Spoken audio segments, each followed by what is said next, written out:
Sveiki, draugi! Gribu pastāstīt par tādu lietu, kā pareizi un nepareizi, par tādu jēdzienu. Vai tāds vispār pastāv? Ja mēs domājam par to dzīvē, ko daram pareizi, vai tā, šaubamies kaut ko, vai izdarīsim pareizi vai nepareizi, tas ir tas, kas mums ir iemācīts. To, ko mums iemācījuši ir visi pieaugušie, sistēma, visi, ko audzina, tad pareizi, nepareizi, skolā atzīmes, tu izdarīji nepareizi, tev ir divnieks un tāds, un kāds ir teicis, ka tas ir pareizi un nepareizi. Bet dzīvē tas pareizi un nepareizi, viņš jau sanāk tā, ka tā nav. Tas, ka cilvēks kaut ko darīs, viņš darīs, un būs vienkārši atšķirīgs gala rezultāts. Tātad viņš būs darījis vienādi vai otrādi. Tad darot tā būs tā, un darot šādi būs tā. Bet tas ir atkarīgs arī tātad no to, un kas ir svarīgi, uzstādīt sev mērķus, vīziju dzīvē, ko vēlās sasniegt. Un ejot uz to mērķi, tātad nebūs jau pareizi vai nepareizi. Mērķis jau sasniegsies tā, viņš tik pa dažādiem ceļiem tiks sasniegts. Forši tāds piemērs pieņemsim ar iešanu uz tualeti. Grib vienkārši pakakāt, vai grib pakakāt tualetē, kur ir ūdeni var noraut, kur ir papīrs, kur ir svaigs gaiss un foršā tualetē. Tas būs kādu mērķi tu būsi uzstādījis, tātad ar pakakāšanu. Tad vienkārši pakakāt, tur biksēs arī pakakāt un nesteigsies uz tualeti, neplānos aiziet uz tualeti un rezultātā piekrāmēts bikses ir. Tātad tas ir tas, un kas ir pareizi, kas ir nepareizi, būs mācība par to, kad ir jāplāno un no kļūdām mācās. Ja? Vai arī tāpat tās paplānot, tas būs atkarīgs atkal no zināšanām, no cilvēku pieredzes, ja?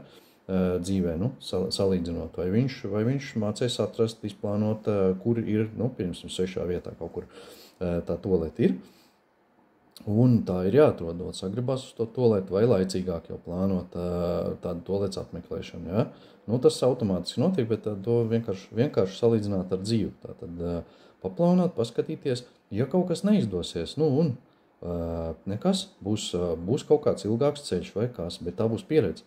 Un pieredze krāsies, un tā tad nāks nākamā reizē būs jau ieplānots jau, kad būs pareizā tualetē trāpīs tajā, kur gribēs, bet tas ir tātad dzīvē atcerēties, iegaumēt, nospraust tos mērķus un to vīziju, uz ko vēlās doties. Tātad to bāgu, cits to sauc par bāku, cits par polāru zvaigzni. Jā, bet tas nav svarīgi. Galvenais tas mērķis, ko dzīvē sasniegt. Un tu ies un tavs prāts, tavs zemapziņa meklēs tātad iespējas, rezultāts, kā to sasniegt. Ja tu būsi skaidri nodefinējis to mērķi, uzstādīs viņu, un tu tieksies uz to. Ja mērķu nav, tad arī nav. Tā ar aizsietām acīm, pieņemsim mērķi, iešaut vai ar loku vai ar ieroci ir diezgan nereāli. Tad, ja ir mērķis, tad būs arī redzams nosprausts mērķis, būs arī rezultāts ātrāk vai vēlāk. Aizies mazliet pa labi, mazliet pa kreisi, kaut kur kaut kā, bet ir virzība, uz ko doties. Tātad tas ir dzīves pamatā, nospraust to un nesēdēt tur, kur atrodas, nesēdēt, nīdēt, nesaprast, ar ko sākt ar mērķi nospraušanu. Tātad tas ir svarīgi.